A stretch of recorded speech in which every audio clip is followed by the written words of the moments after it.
Top quality और consistent performance के लिए सिर्फ सिल्वर पंप नाम याद रखना। રથયાત્રા પહેલા અમદાવાદ ક્રાઇમ બ્રાન્ચ વધુ આધુનિક બની છે. ભીડને નિયંત્રણ કરવા માટે સોફ્ટવેર નવું બનાવવામાં આવ્યું. અલ્ગોરિધમના આધારે ભીડને કાબૂમાં કરાશે. વિસ્તાર અને લોકોની હિલચાલ પર બાદ નજર રાખવામાં આવશે. કોઈ પણ પ્રકારની ભાગદોડની સ્થિતિ ટાળવા માટે નવતર પ્રયોગ કરવામાં આવ્યો છે. એઆઈ સંચાલિત સોફ્ટવેર અને રિયલ ટાઈમમાં વિડીયોથી વિશ્લેષણ સ્થળ પર લોકોની વધતી જતી સંખ્યાનું મોનિટરિંગ કરતું સોફ્ટવેર. ભાગદોડની સ્થિતિ ઉદ્ભવે તે પહેલાં જ સૂચના મળી જશે આ સોફ્ટવેરના માધ્યમથી. એક્સક્લુઝિવ ફૂટેજ તમે જોઈ શકો છો. આ રીતે એક અલ્ગોરિધમ સેટ કરવામાં આવશે અને આ સોફ્ટવેરના કારણે જે ભીડ હશે એને કાબૂમાં કરવામાં પણ મદદ મળશે. આઉટપુટ એડિટર જીગર ફોનલાઈન ઉપર જોડાયા છે. જીગર, એઆઈનો પોલીસ સદુપયોગ કરી રહી છે અને ગૃહ મંત્રાલય તરફથી પણ જે આ સોફ્ટવેર તમે જોઈ શકો છો ડેવલપ કરવામાં આવી રહ્યું છે, જે ઇનિશિયેટિવ લેવામાં આવી રહ્યું છે, રથયાત્રામાં ખૂબ જ આનો ફાયદો થશે. બિલકુલ હિમ, તમને યાદ હોય કે હમણાં થોડા દિવસ પહેલા જ્યારે આરસીબીની એક ઇવેન્ટ હતી બેંગલુરુની અંદર, ચિન્નાસ્વામી સ્ટેડિયમની અંદર, અને ત્યાં જે ભાગદોડ થઈ, એક સાથે 3 લાખ લોકો પહોંચ્યા અને પછી જે સ્થિતિનું નિર્માણ થયું ને એની અંદર લગભગ 10 લોકોના મોત થયા.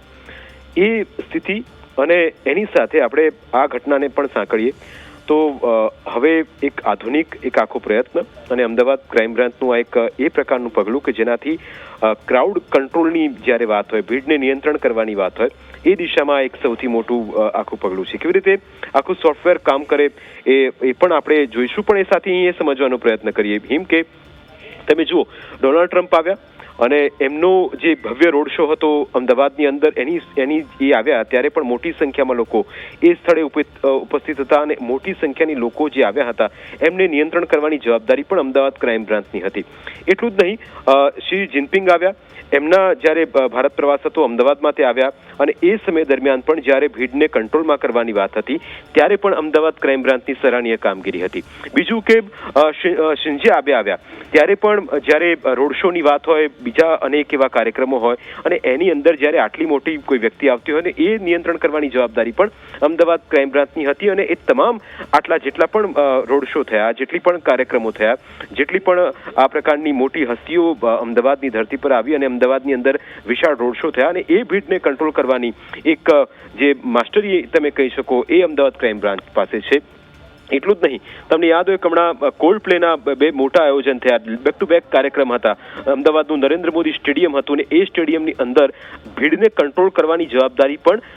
અમદાવાદ ક્રાઇમ બ્રાન્ચની હતી અને એ જવાબદારી પણ અમદાવાદ ક્રાઇમ બ્રાન્ચે સરાહનીય રીતે અને આગળ લઈ ગઈ અને એની અંદર પણ ભૂમિકા અમદાવાદ ક્રાઇમ બ્રાન્ચની ખૂબ રહી. એટલે કે તમે હવે જ્યારે રથયાત્રાનો સમય નજીક છે, 27મી જૂને અમદાવાદની અંદર રથયાત્રા નીકળશે, જે જગન્નાથપુરી પછી બીજી સૌથી મોટી રથયાત્રા છે અને એ રથયાત્રાની અંદર જ્યારે ક્રાઉડ કંટ્રોલની અહીં વાત આવશે, કારણ કે મોટી સંખ્યામાં લોકો આ રથયાત્રામાં જોડાતા હોય છે અને એ રથયાત્રાની અંદર ભીડને કંટ્રોલ કરવાની પણ એક મોટી ભૂમિકા એ પોલીસ ડિપાર્ટમેન્ટની હોય છે, કારણ કે ક્યાંય ભગદડ ના મચે, ક્યાંક એ પ્રકારના ટોળા ન નીકળી પડે અને એમને કંટ્રોલ કરવાની જવાબદારી એ ક્રાઇમ બ્રાન્ચની હોય છે. અને આ ઉપરાંત તમે ભીમ અગાઉ જ્યારે પ્રધાનમંત્રી નરેન્દ્ર મોદી આવે ને એમના અનેક રોડ શો અને એ ભીડને પણ કંટ્રોલ કરવાની એક જે ટાસ્ક અમદાવાદ ક્રાઇમ બ્રાન્ચની પાસે હોય છે. પણ એની વચ્ચે આ એક નવી એક સિસ્ટમ, એક નવું સોફ્ટવેર કે જેનો ઉપયોગ અમદાવાદ ક્રાઇમ બ્રાન્ચ આ રથયાત્રામાં કરશે. અને તમે જુઓ આ થોડું દર્શકોને પણ સમજાવીએ કે કેવી રીતે આ સોફ્ટવેર કામ કરે છે. અત્યારે તમે જે સર્કલ જોઈ રહ્યા છો, જે બોર્ડર લાઇન કરેલી છે ગ્રીન કલરથી, એ ભીડ એ લોકોના કેટલાય લોકો આ વિસ્તારની અંદર છે એનું કાઉન્ટર ઉપર આવે છે, એટલે એરિયા કાઉન્ટેડ લખીને ઉપર આવેલું છે અને નંબર ઓફ પીપલ, એટલે કે આ ટોળા, આ જે પબ્લિક છે એની અંદર લગભગ 600 થી 700 લોકો. જેમ જેમ રથ આગળ નીકળે છે એમ એની અંદર જે કાઉન્ટર છે એ તમને ઉપર દેખાઈ રહ્યા છે નંબર ઓફ પીપલના, એટલે કે કેટલા લોકો આ વિસ્તારમાં છે. એટલે આ સોફ્ટવેરનો ઉપયોગ, આ સોફ્ટવેરની મદદ એટલા માટે કામ લાગે કારણ કે જો એક જગ્યાએ કે જે જગ્યાએ 500 લોકોની ક્ષમતા છે કે 500 લોકો જ આ વિસ્તારની અંદર રહી શકે, જો 500 થી વધીને એ સંખ્યા 550 અથવા તો 600 પ્લસ થાય છે તો તુરંત એ મેસેજ એ કમાન્ડ એન્ડ કંટ્રોલ રૂમ છે જે સોફ્ટવેર જે ચાલતું હોય છે એ કમાન્ડ એન્ડ કંટ્રોલ રૂમની અંદર સીધો એક મેસેજ કન્વે થાય કે ભાઈ આ જગ્યા છે, આ જગ્યાએ 500ની ક્ષમતા છે, એની જગ્યાએ 150 લોકો વધુ છે, તો તુરંત એ જગ્યાએ અમદાવાદ ક્રાઇમ બ્રાન્ચના ઓફિસર જે સતત આખી રથયાત્રા હોય એની અંદર ચાલતા હોય છે, તુરંત એ જગ્યાએ પહોંચે, એ સ્પોટ પર પહોંચે અને ભીડને થોડી આગળ કરે અને જેટલી ક્ષમતા છે એના કરતાં જો વધારે ભીડ હોય તો એ લોકોને થોડા સાઈડ કરે અને એમની જગ્યા કરે. એટલે આ સોફ્ટવેર એ રીતે કામ કરતું હોય છે. ને હવે અહીં એ સમજવાનો પ્રયત્ન કરીએ આપણે કે આ સોફ્ટવેરની અંદર ખાસ કયા પ્રકારની સુવિધા અને એનો ઉપયોગ કરવામાં આવ્યો છે. એટલો એક તો સાથે એ સમજીએ કે ભીડની ક્ષમતા એટલે કેટલા લોકોની સંખ્યા આ વિસ્તાર જે તે વિસ્તાર હોય ત્યાં છે. અલ્ગોરિધમ આપેલા વિસ્તારમાં જે લોકોની સંખ્યાની પણ ગણતરી કરે છે. એટલે અગાઉ મેં જે વિઝ્યુઅલ ચાલી રહ્યા છે એની અંદરથી સમજાવવાનો પ્રયત્ન કર્યો. અને બીજું કે પિક્સેલ આધારિત વિશ્લેષણ હોય છે, એટલે કે જે ફોટો કેપ્ચર કરવામાં આવતા હોય છે, સતત કેમેરા એ ભીડને નજર રાખી રહ્યા હોય છે ને એના આધારે એ ટાર્ગેટ કરીને પછી એ લોકોનું પ્રતિનિધિત્વ કરતા એ ગણતરી કરે છે. બીજું કે ઓબ્જેક્ટની શોધ પણ થાય છે, એટલે કે વ્યક્તિઓને ઓળખવા અને ગણતરી કરવા અને મશીનની જે લર્નિંગ મોડલ છે એનો પણ એક ખાસ પ્રકારે એની અંદર ઉપયોગ થતો હોય છે. બીજું કે ભીડની જે ઘનતા છે એને થ્રેશોલ્ડ મૂલ્યો સ્થાપિત થાય છે, જ્યારે શોધાયેલા ઘનતાને આના આધારે પણ એ નક્કી કરે છે અને એક ચેતવણીનું ટ્રિગર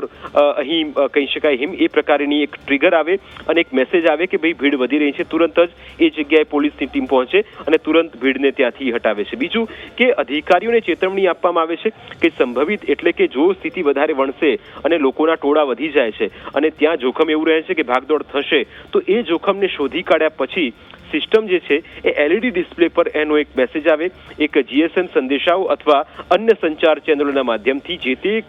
જે તે પોલીસ ઓફિસર હોય, જે તે ટુકડીના લોકો હોય એમના સુધી મેસેજ કન્વે કરવામાં આવે અને તુરંત એ લોકો આ જગ્યાએ પહોંચીને ભીડને નિયંત્રણ કરતા હોય છે. બીજું કે અદ્યતન સિસ્ટમોનો અહીં ઉપયોગ કરવામાં આવ્યો છે. રિયલ ટાઈમ ડેટા એટલે કે એ સમયે એ જ મિનિટ પર કયા પ્રકારની સ્થિતિ છે, રિયલ ટાઈમ ડેટા એટલે કે જ્યાં જ્યાં આ રથયાત્રા નીકળે એ રિયલ ટાઈમ ડેટા પણ આના આધારે આ સોફ્ટવેરની મદદથી મળી શકે છે. બીજું કે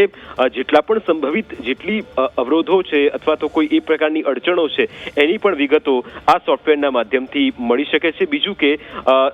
જે મુખ્ય મુદ્દો એ છે કે ભાગદોડ ન થાય, લોકો જે વધી જાય છે સંખ્યા એની અંદર કોઈક એક ચમકલું થાય અથવા તો કોઈક એ પ્રકારનો કોઈ વ્યક્તિ આવે ને એ પ્રકારના કોઈ ચમકલા કરે અને ભીડ એકાએક ભાગવા માંડે ત્યારે મોટી ચિંતા રહેતી હોય છે, કારણ કે આટલી બધી સંખ્યાને કંટ્રોલ કરવાની જવાબદારી પણ એ અમદાવાદ ક્રાઇમ બ્રાન્ચની હોય છે, અમદાવાદના પોલીસ ઓફિસર્સની હોય છે, ટુકડીની હોય છે. પણ એની બધાની વચ્ચે આ એઆઈ જનરેટેડ આખું એક સોફ્ટવેર જે ખૂબ જ ઉપયોગી સાબિત થવાનું છે અને એની આધારે આપણે જેટલા પણ આયોજનો કર્યા અને એટલા માટે આપણે અમદાવાદ ક્રાઇમ બ્રાન્ચના પણ વખાણ કરવા જોઈએ, કારણ કે જેટલી પણ મોટી ઇવેન્ટ અમદાવાદની થઈ અને વૈશ્વિક ફલક પર જે નેતાઓ અહીં અમદાવાદની ધરતી પર આવ્યા અને એમનું જે ક્રાઉડ મેનેજમેન્ટ કરવામાં આવ્યું, ત્યાર પછી એક સૌથી મોટો કોલ્ડ પ્લેનો જે શો અમદાવાદના નરેન્દ્ર મોદી સ્ટેડિયમની અંદર કરવામાં આવ્યો અને 1 લાખની ક્ષમતા કરતાં 1,30,000ની આસપાસ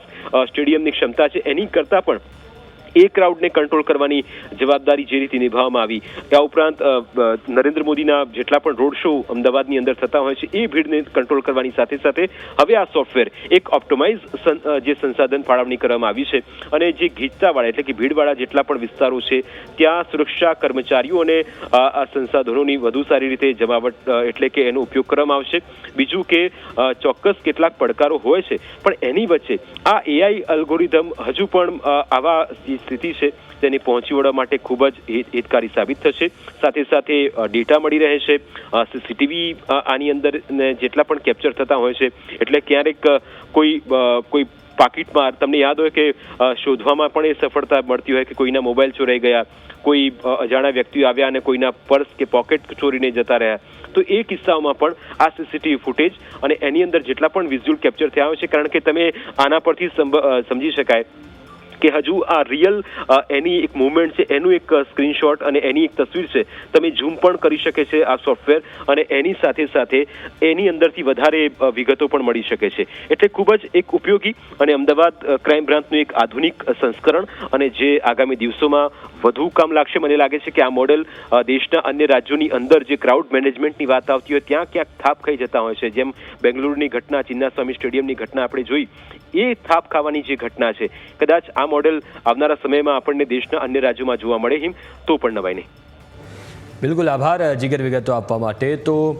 આ લેટેસ્ટ ટેકનોલોજી ક્રાઇમ બ્રાન્ચ દ્વારા અપનાવવામાં આવી છે અને એક વાત સ્પષ્ટ છે કે બેંગલુરુ જેવી ઘટના ફરી ક્યાંય ના સર્જાય એના માટે Ahmedabad crime branch, Ahmedabad police સતત સતર્ક છે.